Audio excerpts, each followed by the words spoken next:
किसान की कड़ी मेहनत। नमस्कार दोस्तों, आज के इस लेख में हमने यहाँ पर गरीब किसान की कहानी शेयर की है।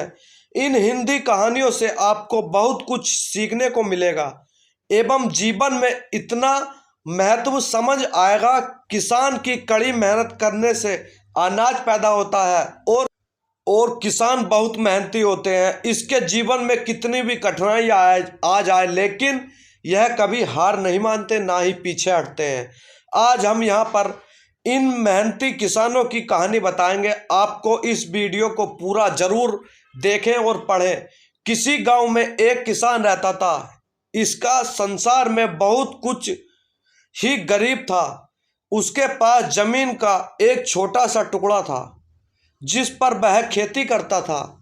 उसका गुजारा अत्यंत कठिन तरीके से होता था। एक दिन सूरज की गर्मी चरम सीमा पर पहुंच गई, परंतु किसान हमेशा की तरह खेत में काम करता रहा।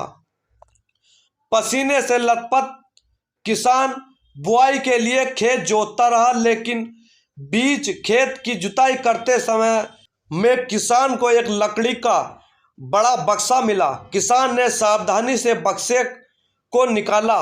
पहले तो किसान समझ में नहीं आया कि बक्से में क्या करें, और आखिर उसने बक्से को खेत के बाहर रख दिया।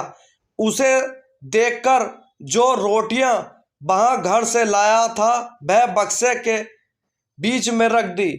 उन्होंने दोपहर में जब वह खाने के लिए रोटियां निकालने के लिए बक्से में देखा तो उसमें एक जादुई छड़ी थी और वह हर चीज को 80 गुना कर रही थी।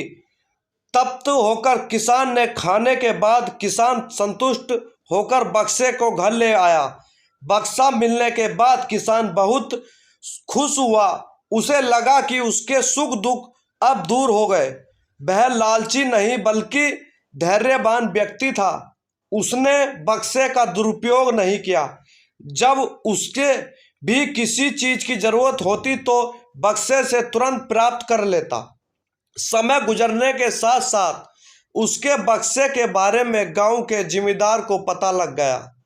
जिम्मेदार बेहद लालची था और उसे लगा कि ऐसे ही जादुई चीज तो किसान को जिम्मेदार के पास पकड़कर ले गए। उसने किसान को धमकाकर कहा, बक्सा जिस भूमि से मिला है वह मेरी जिम्मेदारी में आती है, इसलिए बता रहा हूं।